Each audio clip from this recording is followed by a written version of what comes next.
Good evening and welcome. This is Simply Frank, and I'm Frank.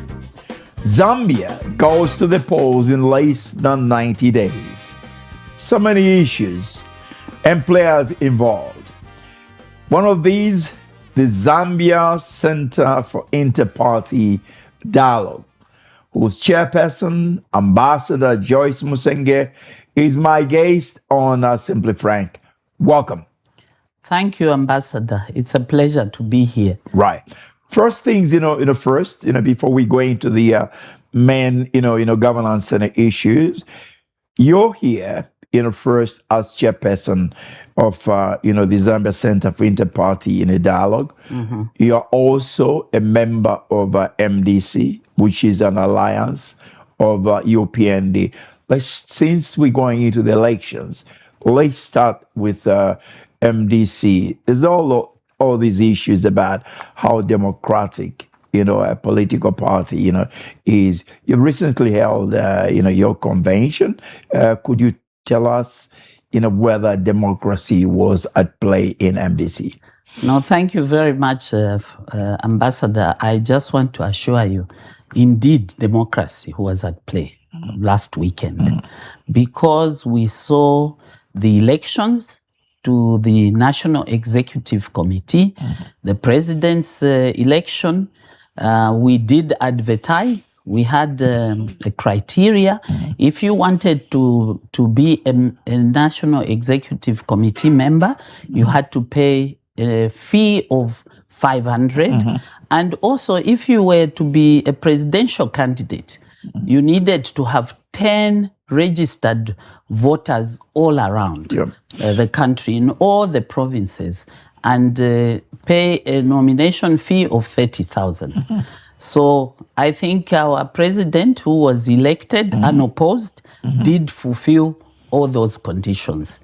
And it was conducted by GEARS as Independent Electoral Commission. It was beamed live. It was a very, very democratic process. And for us, it was important because we need to go into this election having, you have to re-seek the mandate. Right. The president's mandate ended when the last time we had our convention, or what we call National Congress. We had it in 2021, 17th March. So it had expired. So we have to be compliant because, recently there was an announcement that all those political parties that do not comply, that are not in compliance with the Registrar of Societies as well as their own constitution, faced the risk of being deregistered. Absolutely. Yes. So your MDC, at the same time, your partner, in UPND. How do you ensure that you're independent, but at the same time you're an effective partner? We do ensure that we are independent because we undertake our own activities. When we participate in national activities, for example, Youth Day, Women's Day, and other activities, national activities, we go in as MDC. And obviously, our president has been inside the cabinet. So I am sure that our own issues or our positions have been taken inside cabinet. So he's played a very critical role. As a member of the cabinet, the governing body, that some of the issues that represent our party are taken in. Since we're talking about, alliances, my question is, do these alliances work, effectively? And as a rider, to that, since we talked about the importance of democracy, I've been watching the primaries that are being, conducted by various political parties. One significant observation is that most of the incumbents, especially from UPND, have been discarded. What does this entail where you're seated there as a member of MDC and as an individual politician, at the same time, an ordinary citizen? I think alliances are healthy, both internally, nationally, and globally. And Ambassador, where I was ambassador in Sweden, they started to talk to us to say the winner takes it all type of politics is not good. Right. So this is where coalitions and alliances come in. I think the primaries also set the standard that you can be subjected to a competitive type of system before you actually go to the national one internally. So where we are seated, even for us, when we submitted our candidates to our partners, we had our own internal type of system that made sure that they were on the ground, because politics is about winning. It's the popularity. You can't just say because it's Ambassador Musenge or Ambassador Frank, we have to put them in because this is a woman or this is a man.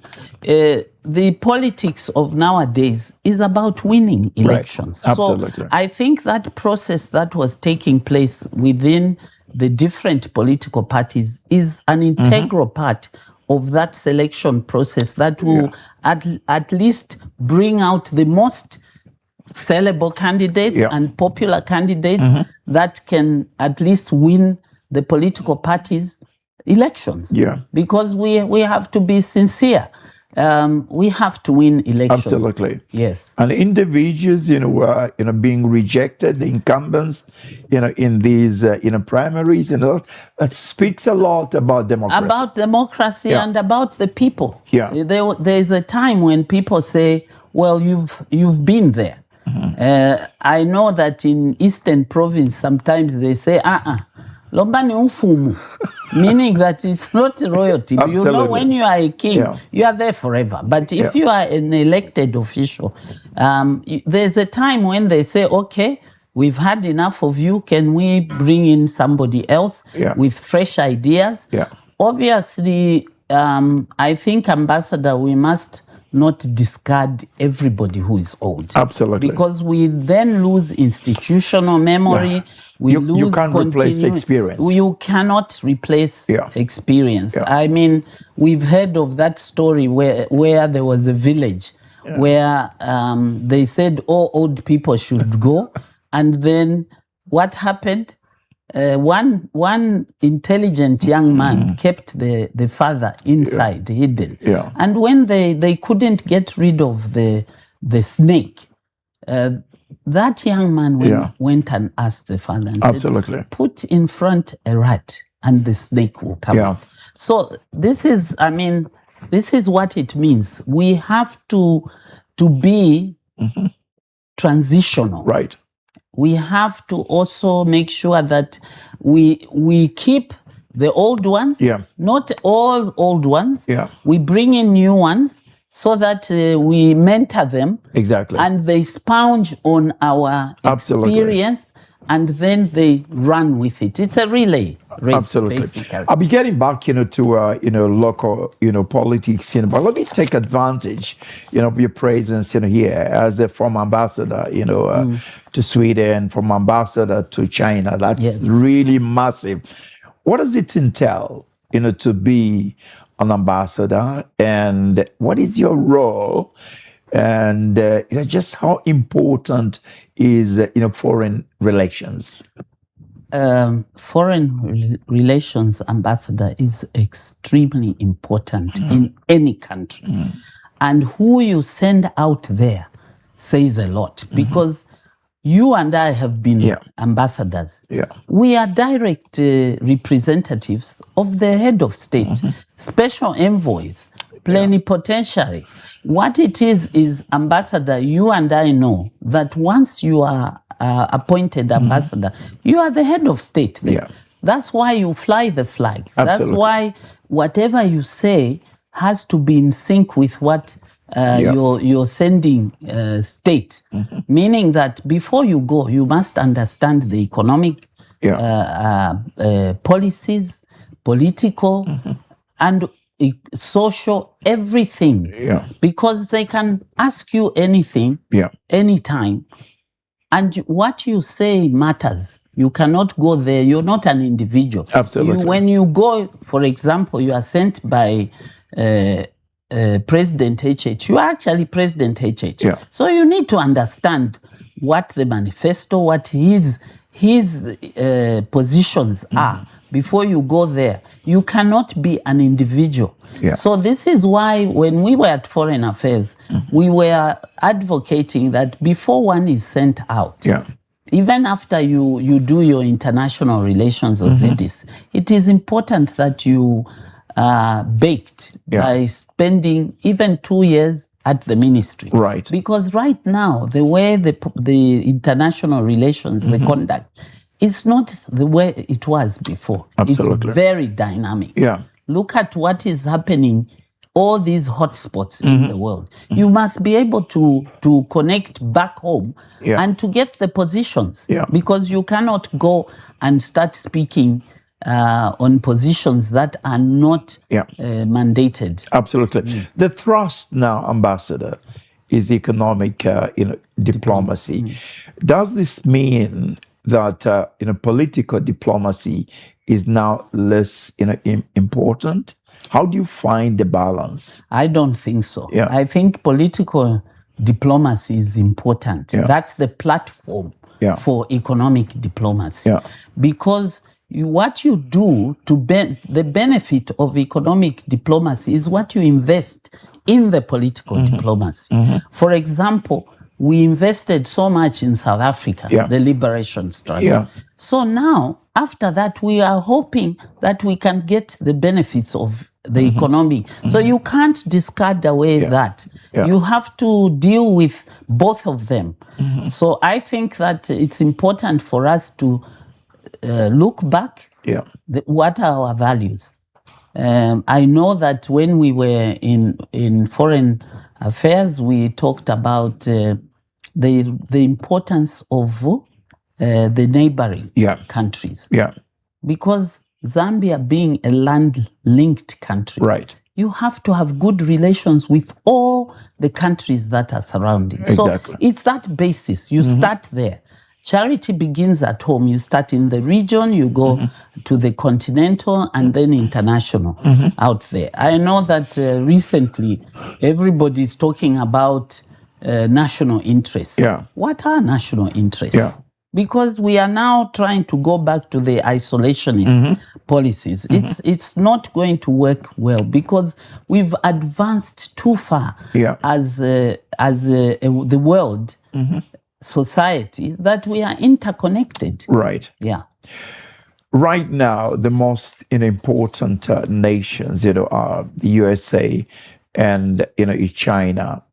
In terms of promoting economic relations, does this make it difficult to find the right status of the country? What do I mean?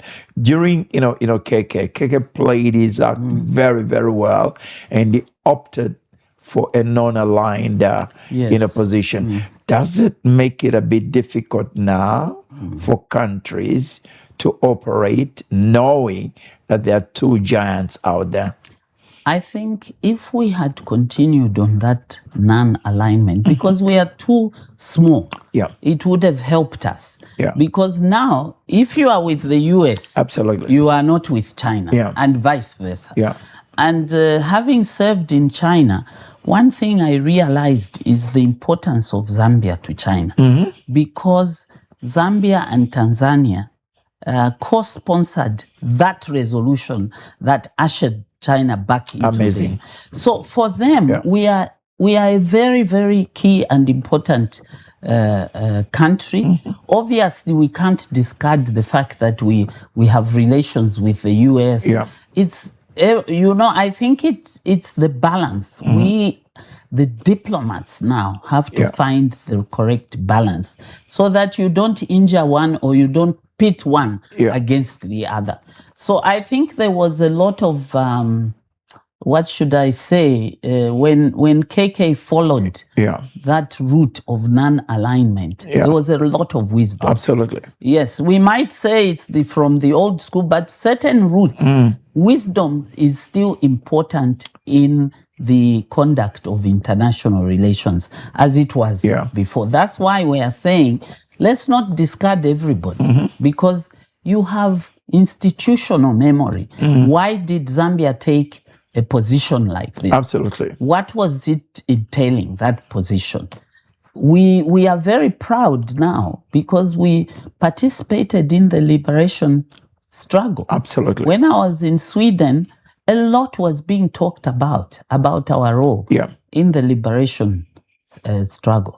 And I recall that some time back when I was at Foreign Affairs, when we had a visit from the Commonwealth Secretary General, they were saying, look, they didn't think that Zambia was getting much out of South Africa, given what we had contributed. Yeah. And they were saying, use us. We can go and remind them. Yeah.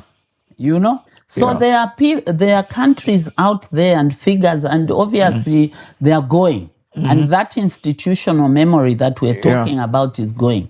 So we must make hay while the sun shines.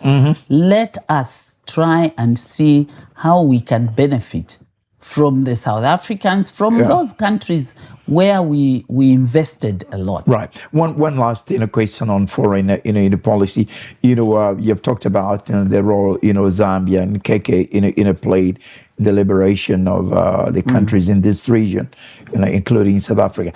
It must break your heart to see how South Africans are treating their fellow Africans, including Zambians, telling them to go back to their homes. It is. Is this lack of history why this is happening? Yes, I think so. I think maybe, this is why history is important, to educate our young people. What was our role in the liberation struggle?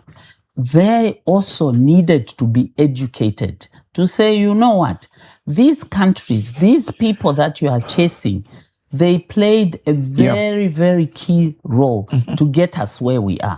I was very impressed to see what Malema said. That if I don't need your vote if you are chasing fellow Africans. I think it brings it back home. So it is heartbreaking.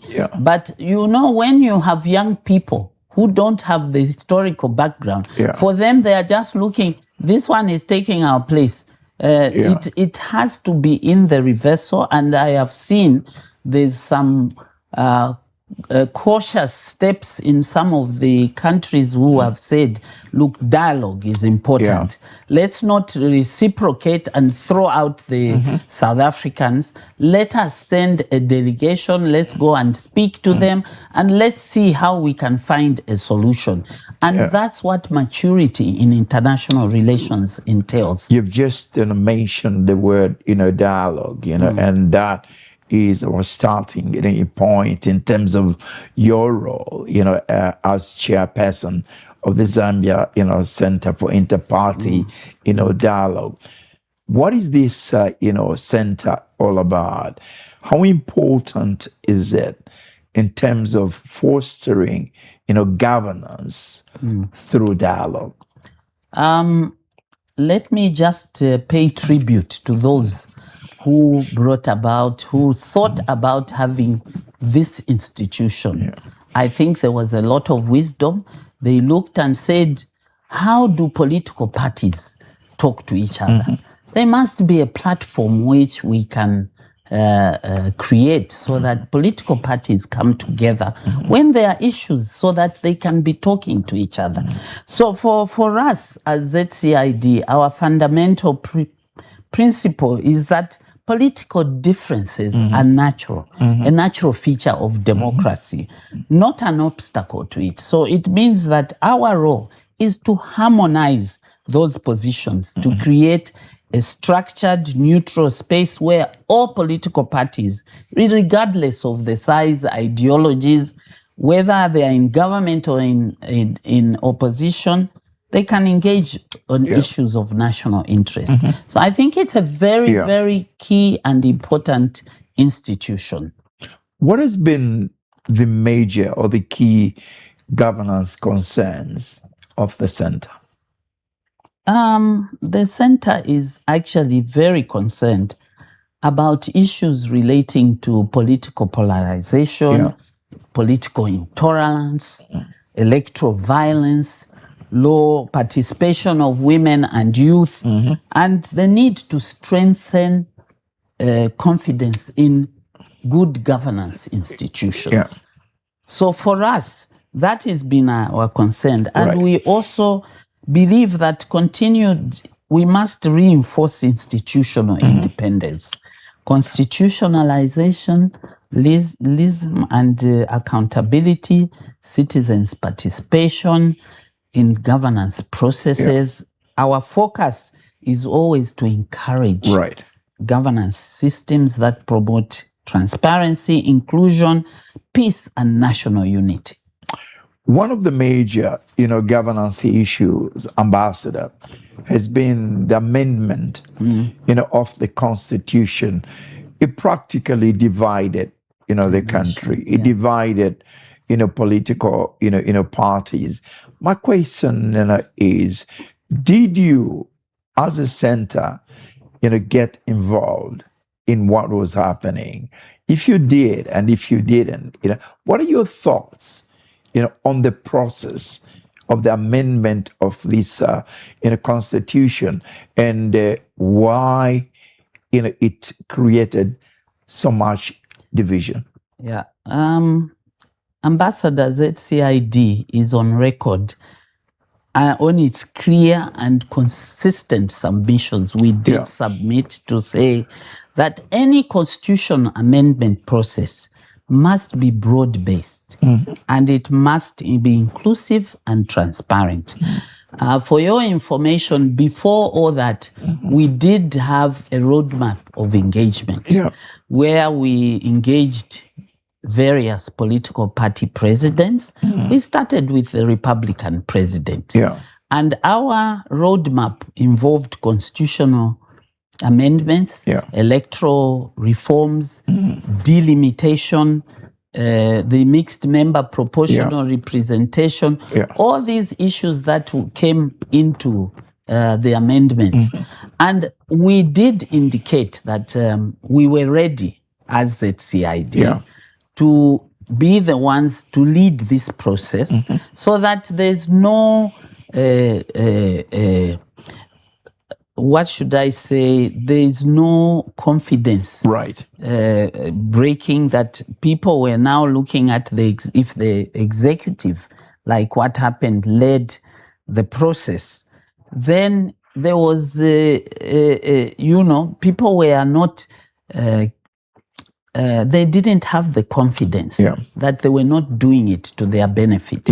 But I think at the time we had the engagement with the head of state, we were very encouraged as ZCID because he said, okay, go and seek the views of all the political stakeholders, come back, let's have a round table discussion in the name of Summit of Presidents, which is a structure under ZCID, that then we can discuss all these issues.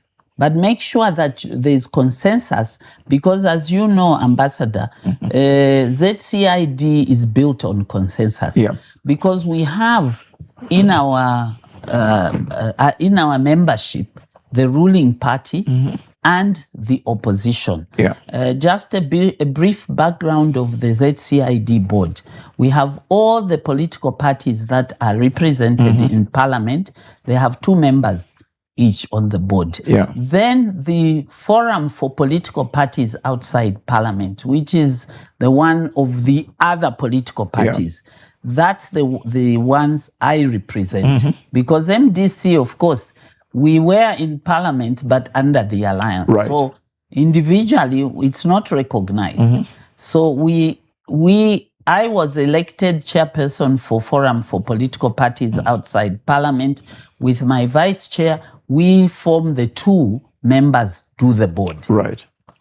So, like I was saying, that all these things we discussed, even the roadmap. So the idea was that we were supposed to now have gone back after the engagement, made the submissions. As Secretary Generals, then you come up with the agenda and then call for the Summit of Presidents. Right. We did engage more than 18 presidential political party presidents. Yeah. Most of them were not opposed to the constitutional amendment. Right. Their concerns were, why are we doing it now? Absolutely. We should do it not away from the election the election period. Yeah. Then, of course, most of them said they agreed with the delimitation. Yeah. And the mixed member proportional representation, if you recall, Ambassador, when the president, I think very early in his presidency, he officiated at the Women's Day, and there he made a pronouncement. Yeah. So for us, we took it up as ZCID and ran with it and said we needed to enforce this because it would help us increase the numbers of women. Right. So all these issues that I've outlined, none of the political party presidents said no.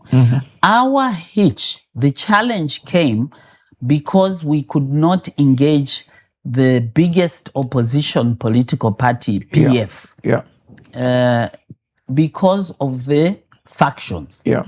If we engage this, the others will denounce. Absolutely. That is where the hitch was. If they had had all these issues put together, I mean the factions, if they had come together, it would have been easier and we would have run with that program of Summit of Presidents. Absolutely. But however, I mean now the Bill 7 came in, we did give our statement because we were concerned, like I said, that it didn't look like enough consultations had taken place according to the members, but that is water under the bridge. Ambassador, even with, this position that was taken by, a number of stakeholders, against the process, even against the decision by the Constitutional Court, for which asked for more consultation, the bill still went ahead. Parliament went ahead and enacted, the law. Subsequently, this same Parliament has gone on to enact over 70, bills. What does this tell you? Is this lack of independence, one of the arms of governance? And as a rider, to that, does this point to too much power vested in the executive? Ambassador, let me begin by saying that as ZCID, we respect constitutional and parliamentary processes provided under the laws of Zambia. However, we believe that on matters of national significance, especially those affecting governance and democracy, sustained stakeholder engagement and consensus building is extremely important. Democracy is strongest, we believe, when stakeholders feel heard, even when they have different views.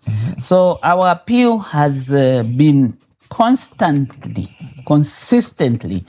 been continued dialogue, openness, and efforts to build national consensus. You touched on the constitution going. For me,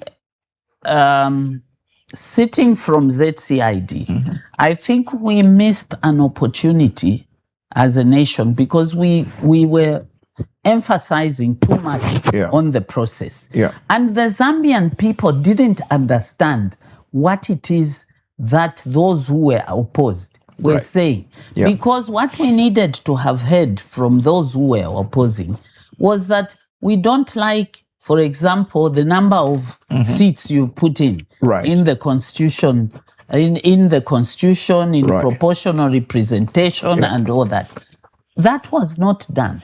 What we heard strongest, even from our stakeholders, was the process is wrong. We did issue a statement to say we believed that they should be opposed until such time when everybody had been consulted and they were heard. Obviously, because the process was ongoing. And I recall that on our platforms, when we engaged our members, especially the Forum for Political Parties outside Parliament, we did say, listen, get involved. Because you saying no to everything, don't throw the baby with the bathtub out. Point out those areas so that at least the Zambian people, when they are hearing you, they're not hearing you about, no, the process is wrong. Yes, of course, if it has not been built on consensus, but over and above that, there was an opportunity for all the stakeholders. I think Laz tried, but you know, the noise in the room was that the process is wrong. Absolutely. Did it concern you? I'm trying to find the right word here. Did it concern you that at the helm of Parliament is a woman? Did that concern you that perhaps people would feel women cannot handle, a top job like that? Did that come into your thoughts? No, it didn't. It didn't. I think we have, like I earlier mentioned, to say constitutionally and parliamentary processes are provided, whether you are a woman or a man. It should not come to say a woman should be more in this way, behave in this way than a man. So for me, it is the processes that are there that are important. Let's not look at a man or woman, because obviously then we are bringing it down to gender, and I think we must look at the capacity, the quality, and the person who is at the helm is able to deliver. That's what we have been fighting for. So I don't think it was a question of whether it's a woman or not. It's the processes that I think we should emphasize on. I have a lot of respect for women, and I'm one of those who are advocates for more women, in politics, more women in Parliament, and more women in a cabinet. This has been very difficult to realize in this country, even when international protocols are arrived at. We don't domesticate those. Sometimes you tend to start feeling that men just don't want women to be part of leadership. Your thoughts on this? And it's a loaded question. How can this be addressed? And is proportional representative one of the attempts? There's so many challenges, accessing funds for women, it's extremely difficult. How can this be realized, even at party level, where you are in MDC? Shouldn't there be a deliberate policy and stick to it, that we want so much percentage of women? Why has this eluded us? And let me continue, because I'm very passionate about this.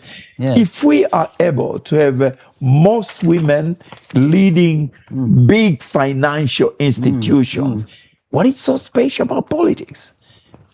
Ambassador, I'm always saddened with that question, because I am sitting at the helm of a political party. And one of the challenges I have is to try and convince the woman to come on board. Yeah. Because, it's not just during elections that the woman should be adopted. Yeah. You have to be part of the political party. And when you ask them to say, come, the women are not coming. Obviously, they are, like you are saying, those issues of toxicity, Right. political violence, Yeah.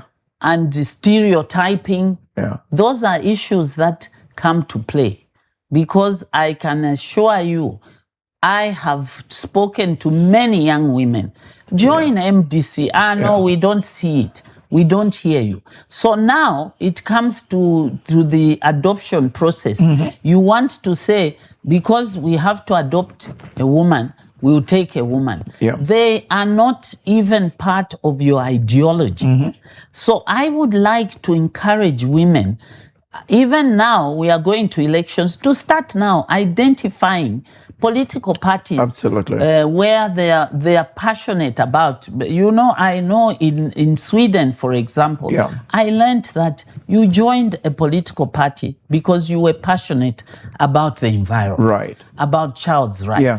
So the party that speaks to your passion, you go with it. And every day we are being asked to say, political parties, you are not adopting enough women. Yeah.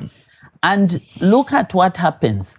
I don't think there are a lot of political parties that had a flood of applications like the ruling party. Yeah.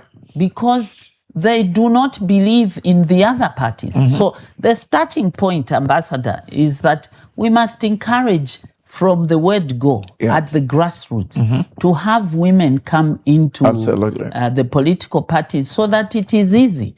We can have those quotas. Right. I can say I need 30 women as MDC. But if those 30 women are not there, where am I going to get them? Yeah. Because you see, the politics of nowadays are highly commercialized. Yeah. And people are going into politics not because of a service, not because of passion. I know a lot of young women who want to join, but they're saying, because now you have materialism, they are saying we must join when the party is at the top so that we can get the top jobs. Look at the era of UNIP and MMD.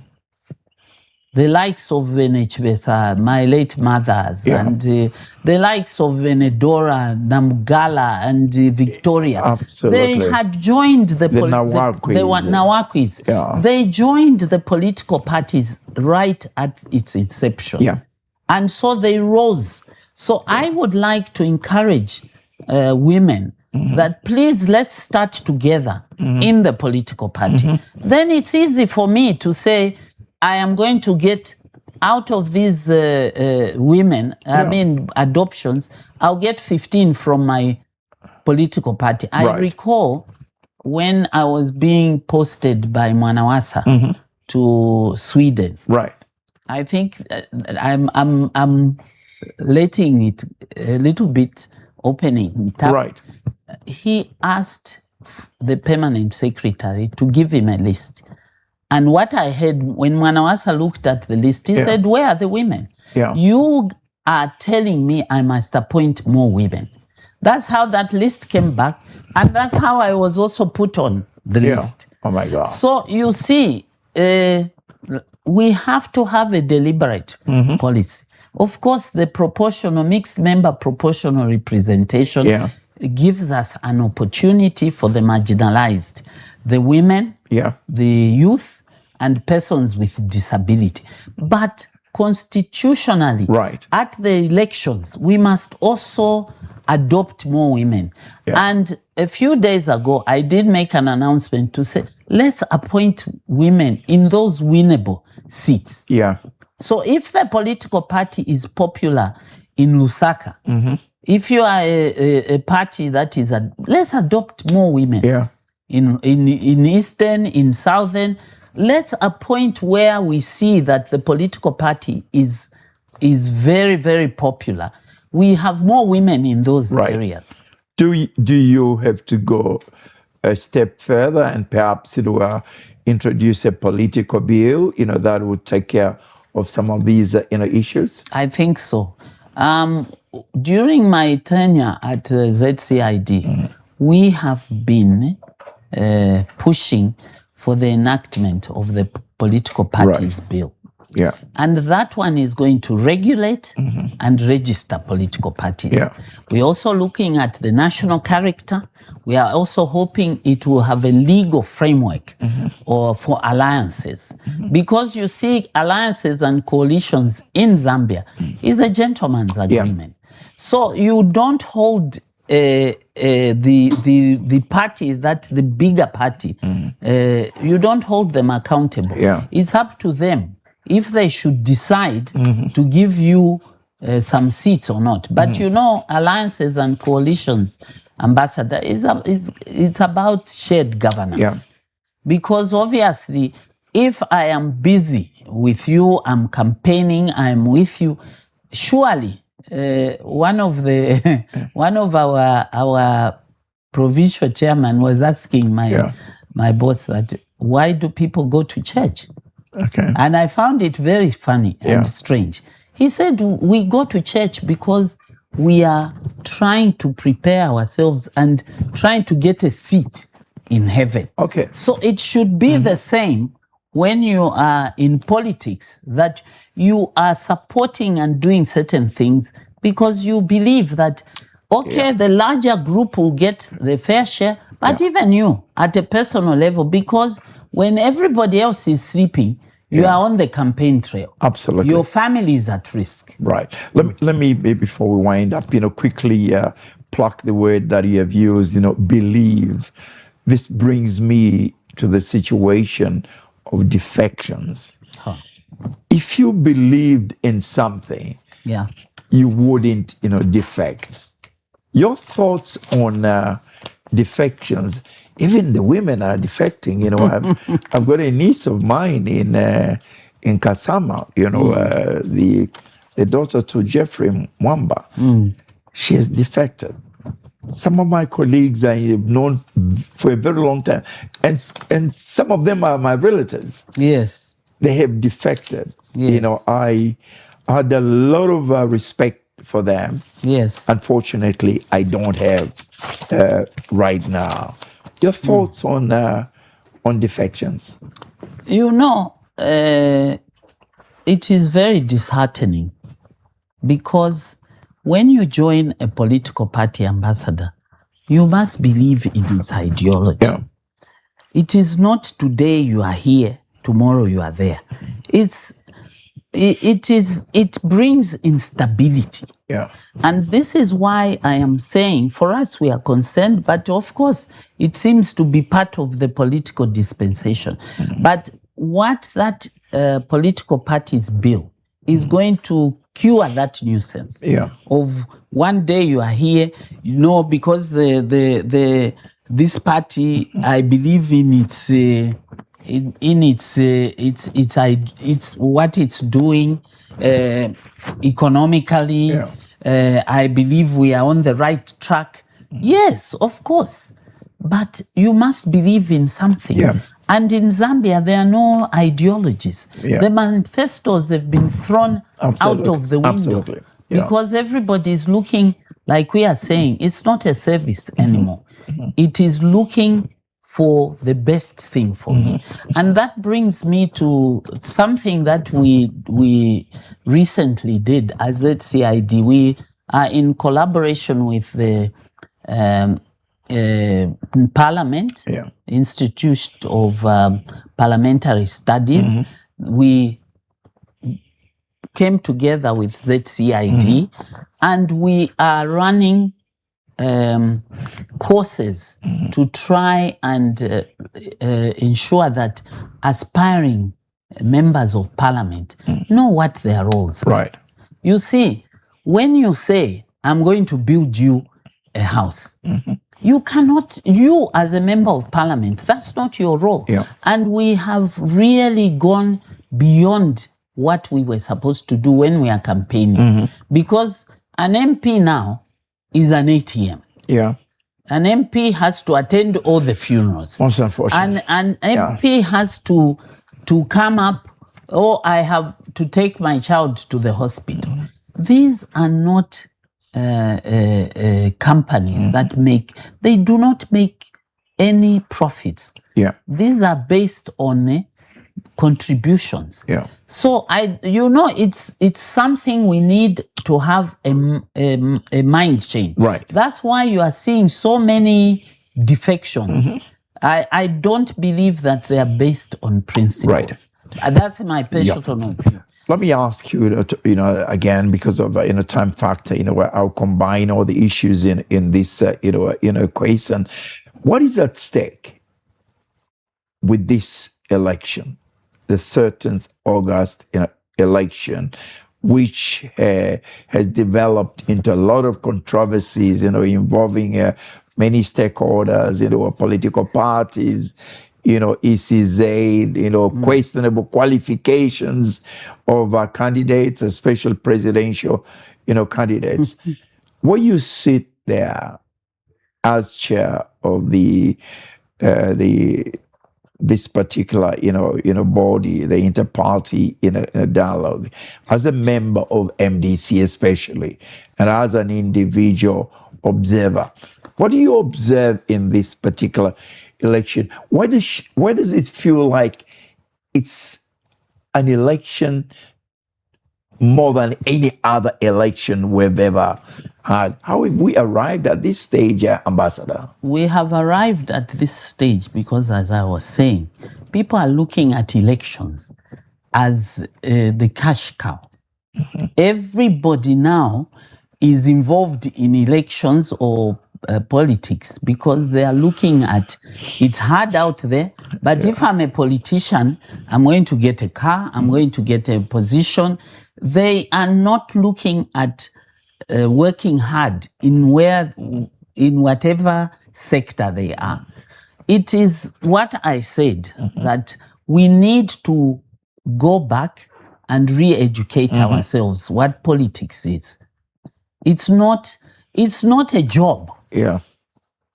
It is not a career. Right. It's service. Yeah. And a lot of people are looking at it that's why there's so much interest. Yeah. The people who ideally should not even find themselves at the helm of a party. Yeah. For example, we have so many parties. Yeah. So many parties. When we call for, on our platforms, bring the chair lady, it's the wife of the husband. He is the secretary general. He is the vice president. Yeah. We want to get from this place to a place where we can truly say we have matured as a country. We started democracy. Yeah. And we have benchmarked when we looked at this political parties bill. In other countries, they started with 80 political parties. When they enacted this law, they are down to 10 or 8 or political parties because now they have to fulfill certain conditions. You have to have a national character. Yeah. You must in your party have marginalized, like you are saying. There must be clear structures. Yeah. So it is concerning for us, but as ZCID, we are not there to remove anybody. Yeah. Everybody is part of our institution. What issues should be marketed, to the people? What should be the key issues that should interest the electorate? The electorate should look at the economy, because it's bread and butter issues that have brought us to where we are. Yeah. The governance structures, the economy, the social sector, even politically, if we have a stable political party or political situation, all these other things will fall into line. So for me, I think now, when I'm looking at what are the issues that we should pay attention to in the next election, let's look at political violence. Yeah. Please, can we have no political violence? Let's have the level playing field. let us allow the political parties to market their agendas, so that when we come out of that election, all of us, there will be nobody who will say, I was not treated fairly, and we have less petitions. Just one quick question before we wind up. Maybe even prior, to that, you've just made reference to violence. There is violence in Mazabuka. Unfortunately, it's the part of the day which is in the press, in the media, for wrong reasons, manhandling a member of UPND, a prominent member for that matter, was until recently Minister of Local Government. Your thoughts on that? It is sad, because the president of UPND, the Republican president, has on a number of occasions made his sentiments. He's made a statement that political violence, thuggerism that we saw under PF has no space in the UPND. But as I know the political party cadres, they always take the law into their own hands. So now what we have to see is what the president's pronouncements have been, that anybody who is involved in such thuggery and violence, they're on their own. Yeah.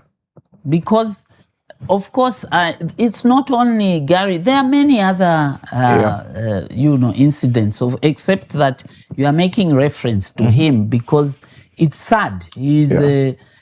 He's one of the main members, co-founders, if possible. No, he came from different parties, but he's one of the old members. And he should be respected. And this is why we are saying that let us ensure that there is no violence. Right. Because this part of violence is part of the electoral process. Violence doesn't just happen on election day.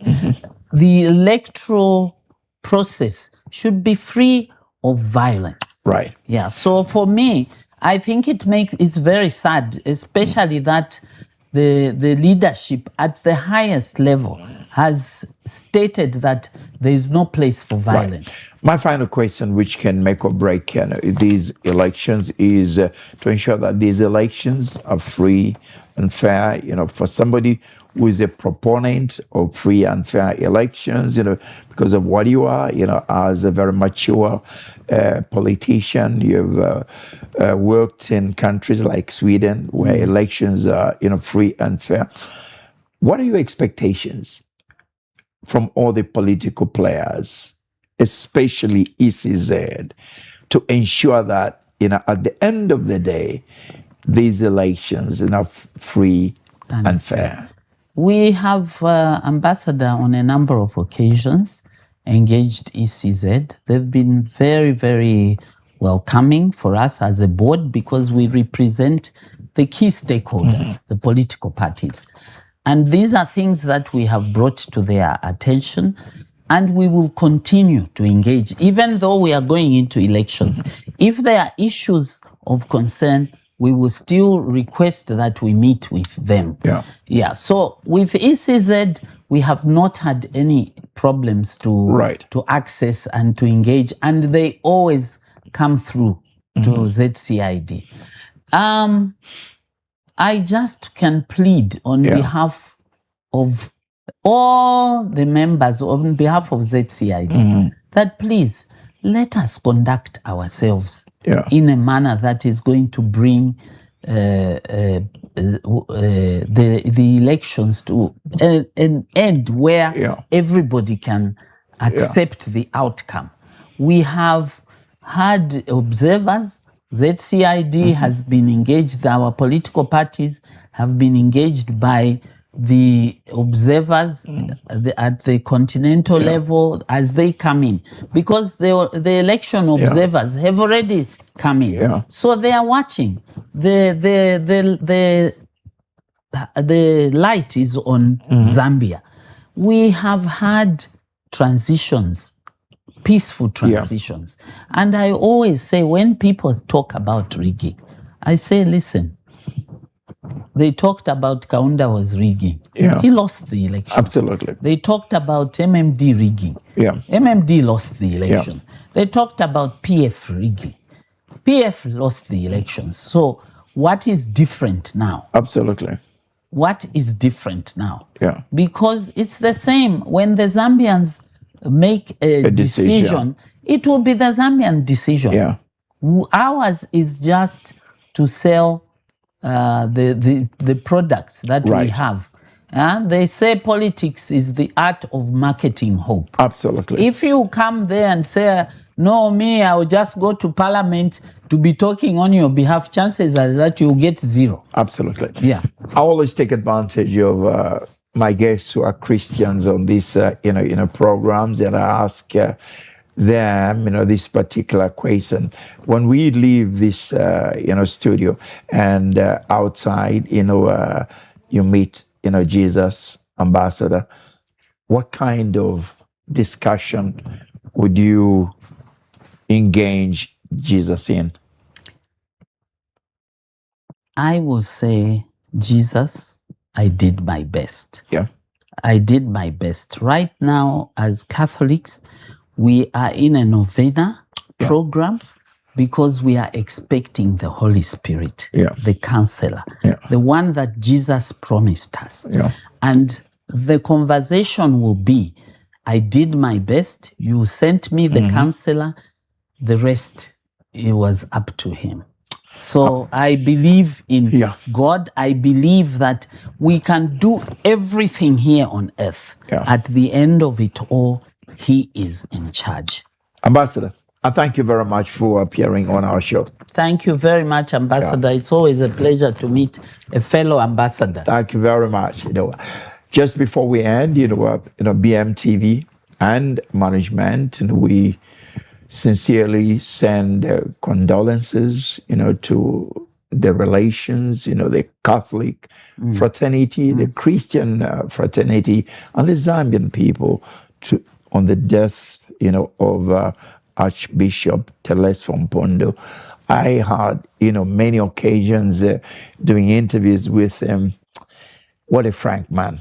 What a man indeed. And what a patriot. On behalf of my guest, Ambassador Joyce Musenge, in our capacity as a chairperson of the Zambia Center for Interparty Dialogue, I'm Frank, on Simply Frank. And like I keep on saying, do your best and God will do the rest. Thank you for watching.